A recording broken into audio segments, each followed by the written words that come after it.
बिस्मिल्लाहिर्रहमानिर्रहीम। अस्सलाम वालेकुम सभी दोस्तन के। दोस्तों, शुगर के बारे में मां हिकिड़ो नुस्ख़ो अॼु तव्हांजे लाइ खणी आहियां फ्री फंड में, जेको अव्हांखे ॿुधाईंदुमि। अव्हां पेन पनो खणी ऐं लिखंदा वञो। त पहिरियों तरीक़ेकार तव्हांखे ॿुधायां पियो त पहिरियों यानी कड़वो तेल जेको ॼांभे जो आहे, उहो तव्हांखे कड़वो तेल ॼांभे जो वठिणो आहे। उहो वठी करे हे जेका दुन आहे, जंहिंखे उर्दू में नाफ़ करे चवंदा आहिनि, हिन दुन में 3-4 कतरा विझी ही महटणो आहे। दुन खे ही महटणो आहे, जंहिंजे कड़वाहट जो असरु ऐं उन जी ख़ुशबू तव्हांखे बाक़ाइदे अखियुनि खां वठी सॼे ज़ुबान ताईं, मुंहं ताईं सॼी महसूसु थींदी त हा वेली इहो असांजे जिस्म में जज़ब थी चुको आहे। इहो अंदाज़न 2 दफ़ा कड़वो तेल राति जो सुम्हण जे टाइम ते या जेॾी महिल उथो तव्हां हणी छॾियो। अच्छा, उनखां अलावा फ़र्ज़ु कयो तव्हांखे टाइम मिले थो, हे आंगुर ॿोड़े ऐं दुन खे हणी छॾियो, जीअं तव्हांजा ॾींहं जो कपिड़ो ख़राबु न थियनि, कपिड़ा ख़राबु न थियनि। मथां कंहिं ऑफिस में वञो या कंहिं शहर में हुजो या ॿिए हंधि हुजो, त जीअं कपिड़ा तव्हांजा ख़राबु न थियनि, एतिरो हणी बक़ाया तव्हां हीअं मले छॾियो।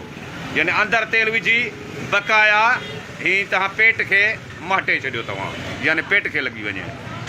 कड़वो तेल इहो तमामु वॾो फ़ाइदेमंद आहे। उनखां पोइ जेकी शयूं मां तव्हांखे ॿुधायां पिया, उहा तव्हां पेन पनो खयो हूंदो, उहो तव्हां लिखंदा वञो।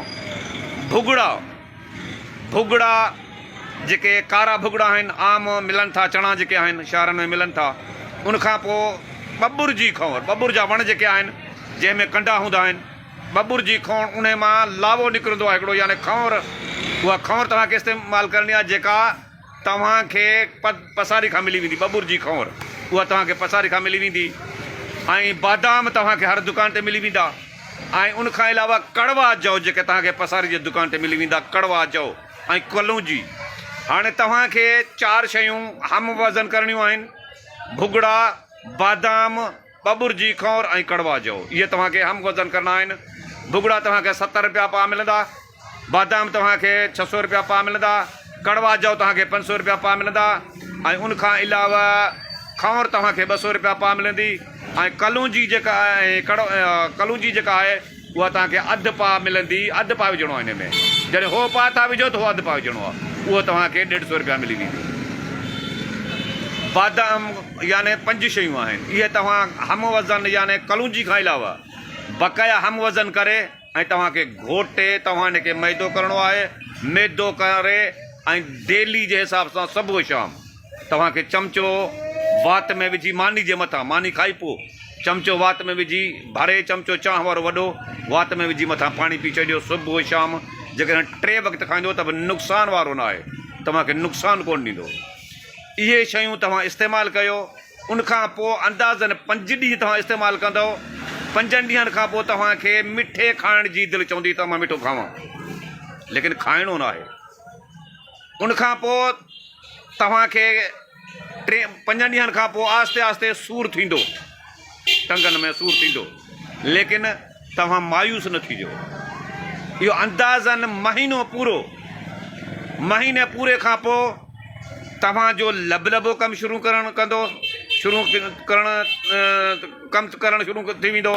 ऐं इनशा अल्लाह हे जेका तव्हांजो मर्ज़ आहे शुगर, इहा तव्हांखे सॼी ख़बर पइजी वेंदी त हा बेली हाणे असांजी तबियत कीअं आहे, असांजी सिहत कीअं आहे। छाजे करे शुगर वारे माण्हू खे ख़बर पइजी वेंदी आहे त अॼु मुंहिंजी शुगर हाई आहे या अॼु मुंहिंजी लो आहे। पर जेकॾहिं नॉर्मल थींदी त बि तव्हांखे सॼी ख़बर पइजी वेंदी त हा भई इहा नॉर्मल आहे। इहो नुस्ख़ो मां तव्हांखे फ्री फंड में ॾियां थो। ऐं अंदाज़न 3 करोड़ पाकिस्तान जी अवाम इन शुगर में मुब्तला आहे। उन जे लाइ मां तव्हांखे हिकिड़ो ई रिक्वेस्ट कयां थो, ॿियो को बि कमु कोन्हे, लेकिन हिकिड़ी रिक्वेस्ट कयां थो त हे वीडियो वधि में वधि शेयर कयो, जीअं हर पाकिस्तानी पेशेंट, शुगर जे पेशेंट जे कननि ते पवे ऐं इहो कमु करे ऐं पंहिंजो बचाव पाण करे सघे।